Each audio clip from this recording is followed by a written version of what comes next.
I'm a mental health and substance use clinician, and my clients are often coming to me looking for help dealing with stress.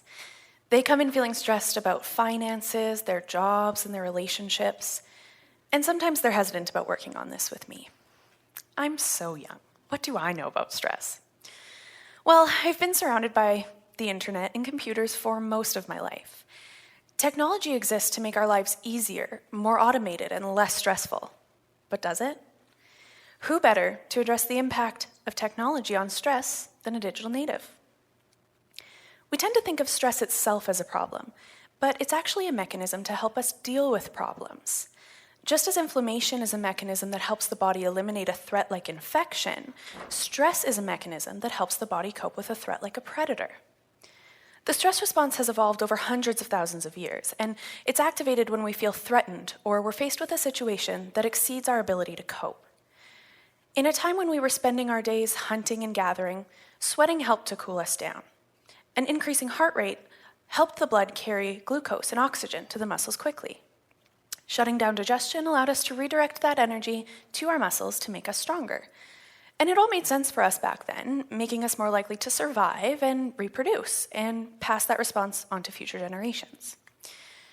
I don't know about you guys, but a pounding heart and sweating rarely help me solve my problems.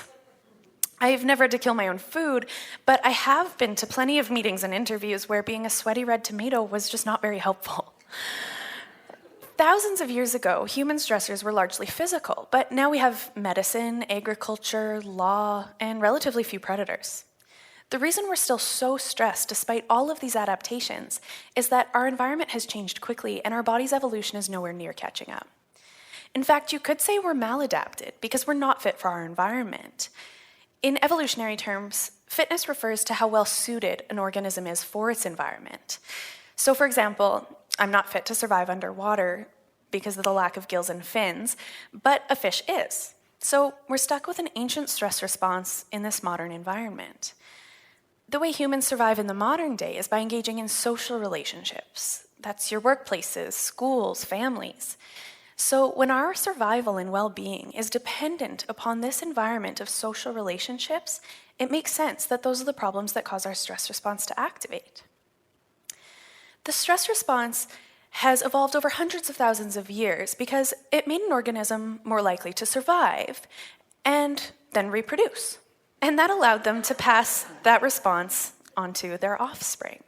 So money, dating, friendships, relationships, these are common problems that threaten our ability to excel in social settings. And so social threats are now the predators of today. We engage in social interactions all the time.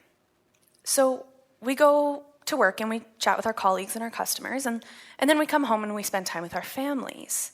But recently, a new type of social interaction has been introduced into our daily lives: social media. Now, even when we're physically alone, we can be having social interactions. Social media is a good thing. It allows us to connect with friends and family who are far away or find opportunities for events. But sometimes we use social media when we're avoiding loneliness or boredom or we're unhappy with our other relationships. Social media can also help us to satisfy major psychological needs like autonomy, belonging, and competence. We can easily feel that we belong to a community online that may not be as easily reached in real life, like my beloved Border Collie group on Reddit. We also feel a sense of autonomy in our ability to portray ourselves as intelligent, attractive, and popular, and that appeals to our need to feel competent. But when everybody's displaying unrealistically perfect versions of themselves, and we view that for hours each day, there are some negative psychological consequences.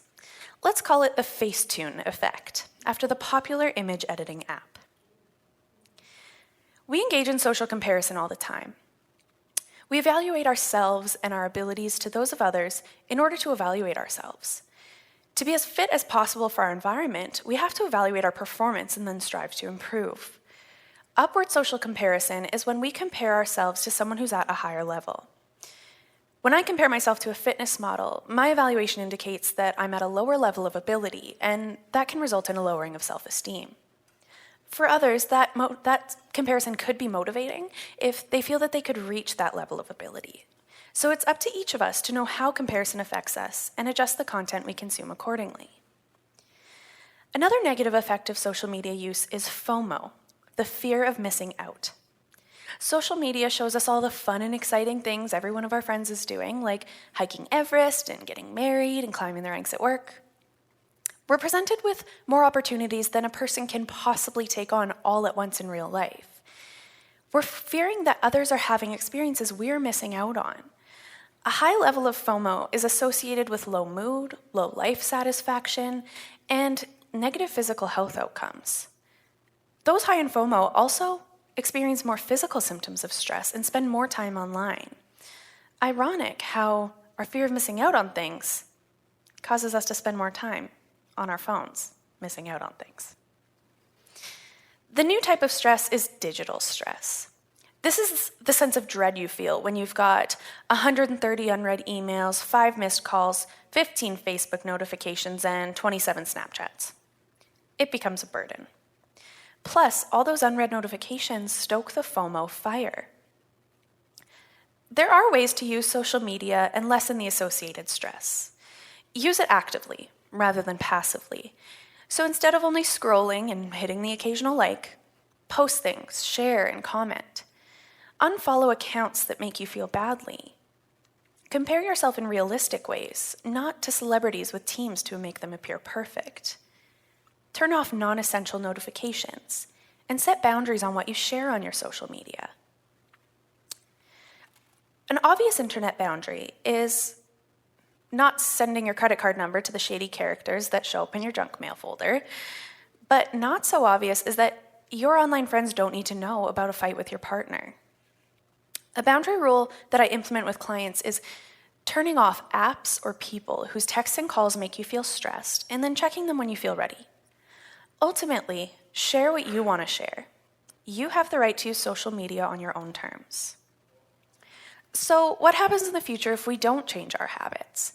In our lifetime, we'll experience more FOMO, which is associated with anxiety, depression, negative physical health outcomes, and low life satisfaction. We'll engage in social comparison, which can affect our self-esteem, and we'll have unrealistic ideas about what goes on in the real world because of the skewed representations online. In the longer term, we'll be passing these habits on to the next generation. What if when we first discovered fire, we liked that it was warm, so we kept jumping in it? We don't have to get burned by social media, but we do have to change our habits.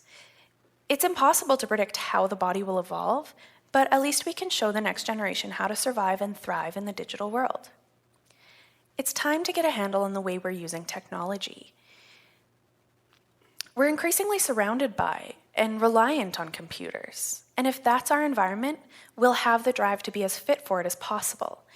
If we feel unfit, we'll experience stress. So we can stay up to date with technology, or we can change our expectations and environments. I get it. Change is hard. And you're probably thinking, is this millennial kid really telling me to get off my phone? Yeah, I am. You're using social media more than you think. No one is immune. And it's not only social media that's wreaking havoc. It's email, news sites, blogs, and games. They're stressing you out. They're worsening your mental and physical health and your relationships. But they don't have to. Thanks.